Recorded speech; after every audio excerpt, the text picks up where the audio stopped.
This is me, Spoon Beast. Dear pot smokers of Ontario, Canada, I hate your stinking guts. You make me vomit. You are scum between my toes. Love the government of Ontario, Canada. Sincerely, the government of Ontario. Thank you. This is the video that everybody's been wanting to see, a huge follow-up, if you will. Hear my knowledge on the subject. Yes, I give in. I'll give you all what you want to see. And that's me talking to you about potlucks. Yes, I believe it's no secret that I enjoy a good potluck every once in a while. You know, you get this big group of people, you know, you bring food, and, you know, everybody else of that big group brings food, and then you get a whole shitload of food when you go there. I haven't had one since about grade 6, but you all want me to talk about it, so let's get into it. No. It wasn't that, it was... Yeah, I know what you want me to talk about. You want me to talk about weeds and how they're such a travesty to your garden. Well, in this video, I'll give you tips on how to de-weed your garden like that.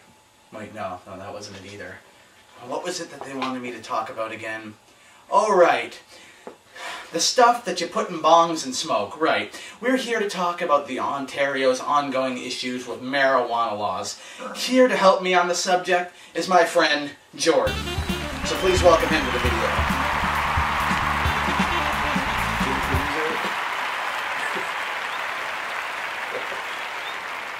Okay, so basically we're here to talk about it. Now you see the government, they basically said last year in April that, you know, the feds had until July to come up with, you know, some sort of idea on how to fix the marijuana laws, which the federal, or like not really federal court, but the main court system of Ontario found, you know, unconstitutional when, you know, patients were being arrested from their homes for having, you know, marijuana that they're allowed to grow on their property. So we get to July, and the government says, no, wait, we need more time. Please push it back 4 months. So it gets pushed back to November. Okay, fine, you know, you get your extra 4 months. At least use it properly. I did a note about this on Facebook in the build-up, talking about, you know, hopefully they use this extra 4 months wisely. We get to November. The fucking bastards delay it an extra 4 months. You know, they're like, no, we kind of really need to get into the new year with this. You know, we kind of haven't come up with a decision. We're pushing it to March. So now as we build into March, we'll see if they're actually going to do anything about it. Pretty well. What do you have to say on this, Jordan? My imaginary clock is running out. We're getting close. I think we're going to push out. They're probably going to push out on this whole thing. And then basically what they're going to do is it's going to be like, you know, we need an extra 3 months on this. We need an extra 4 months on this. And then they keep pushing it back, and then the court's just like, fuck it. And then, you know, it all stops, flatlines, and then it fades into obscurity. Fucking 2016 rolls around, and then Stephen Harper's still in charge. He's just like, I don't know what I think about this yet. Hopefully Harper gets kicked out of office in, like, what is it, 2013? Because even the liberals of all people, you know, they're pushing this. The NDP are pushing this. Every other party except the Conservatives are like, no, we don't really like that. So it's like, what's the point? I know this is talking about provincial, like this is just for Ontario, but I mean, if Ontario does something, then, you know, maybe BC will do something, and then Manitoba will do something, and then it kind of chain reacts, then, you know, our PM's probably gonna be like, oh shit, what am I gonna do now? In law class, I learned, like, if a court finds a specific case to be, so there was a case in Windsor where a man was caught, and he had 3, like, very tiny little bags of, or he had 1 bag and had a very little amount of weed in it, and he didn't get in trouble because of how small it was personal use, and it was so small, the court said, don't even worry about it, it's just a tiny bit of weed, just a little bit. And then what happened then was people started figuring out, like, whoa, shit, this court said that it was okay to have that much weed on you. So then what happened was people would be walking around with little bags of that bit of weed, and then that was allowed, that was legal. And it got to the point where now sometimes, like, there's some provinces, they just don't even give a fuck. You can carry a certain amount of weed on you, and it's more than the amount that this guy got in trouble for the first time. Yeah, it's a precedent. Yeah, it basically all depends on that.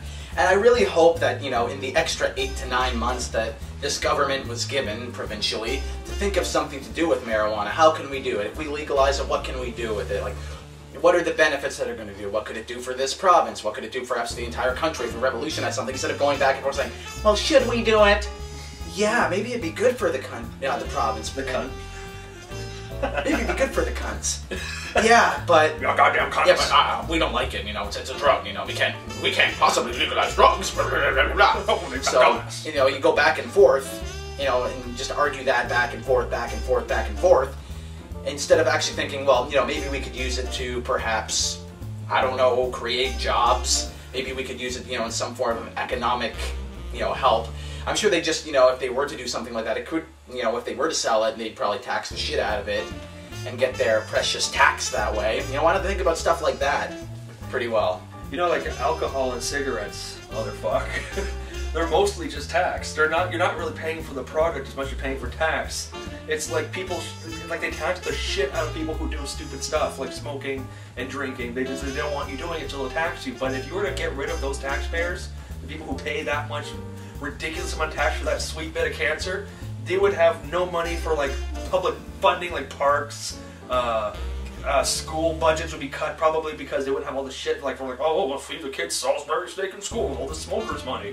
They wouldn't have this money that they could just spend willy-fucking-nilly on whatever they want. And most of you know I am pro-tobacco. And tobacco helped make North America. Yes, it did. The natives did it, and then the white man came over and was like, hey, that looks pretty fun. Let's try that. And then they decided to sell it, and now look where it got us. Pretty much pays for half the country, pretty much. So, they could do the same thing with marijuana, but for whatever reason, they just don't want to do that. I don't get it. It's like, well, it's a drug, but it's also a plant.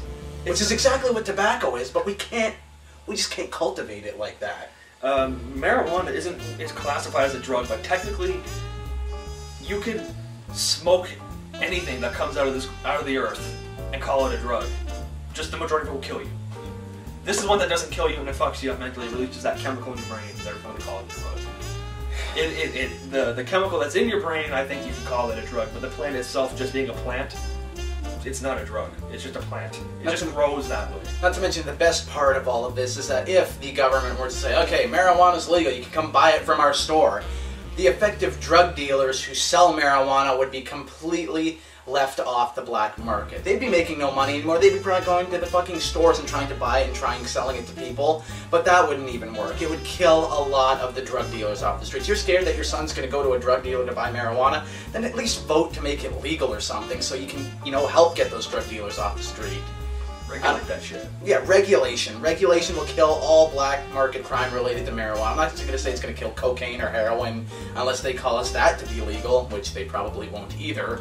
But, it does more harm than good to legalize it. I mean, if you think taking drug dealers off the street is bad, it's probably because you want the war on drugs to continue and you want to keep making your money off a failed project, which is ridiculous. Even more ridiculous is that it costs way more money. More money is spent in preventing drug use than is actually spent on drugs.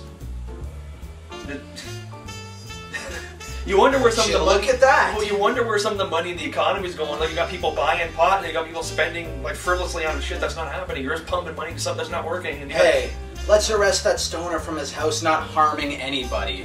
But let's let that rapist go down the street and keep, in front of the kids' school and murdering people and raping them in front of the school. But that guy smoking pot in his house. Let's go arrest his ass. It's a joke, a complete joke. It's ridiculous. And as one of our favorite YouTubers, Lacey Green, once pointed out in a video that she made years ago, is that it's a disgrace to liberty because people should have the choice to smoke something if they want to smoke it, which implies to marijuana. Well, she said something like, in roasted coffee, there's something like 16 chemicals in roasted coffee that are known to cause cancer in rats, like lab rats. And they're known to cause cancer in lab rats. So you can only imagine what it's doing to your actual system. And coffee beans and cocoa beans and cocaine come from the same fucking plant. And chocolate. And chocolate. And if you're going to say that marijuana is a gateway drug, same thing with coffee, same thing with chocolate. It all leads to cocaine then. And people have said that, and that's the most ridiculous thing ever. I mean, if somebody really likes their coffee, I don't think they're going to go start snorting cocaine. Same with a pothead. If they really enjoy toking, they're not going to snort a line. And that's the biggest misconception that most of these people have. And one thing that almost nobody points out, I've never heard this argument before, is that marijuana is a gateway drug, which we've heard that before, but nobody's ever said that it leads directly to heroin. I've heard people say it, but nobody's ever actually said like, you know, it guarantees that you'll be a heroin addict. But one thing that they don't take into the equation here is that there are a shit ton of people who are scared of needles. You are scared. They are scared to go to hospitals. It's like a phobia. It's a recognized phobia. Only extreme junkies do heroin, potheads do not. Let's just say that. And since we're running out of time on this camera, I think it has about 1 minute left, we'll leave you with closing remarks. Grow the fuck up, Ontario. That's all I have to say.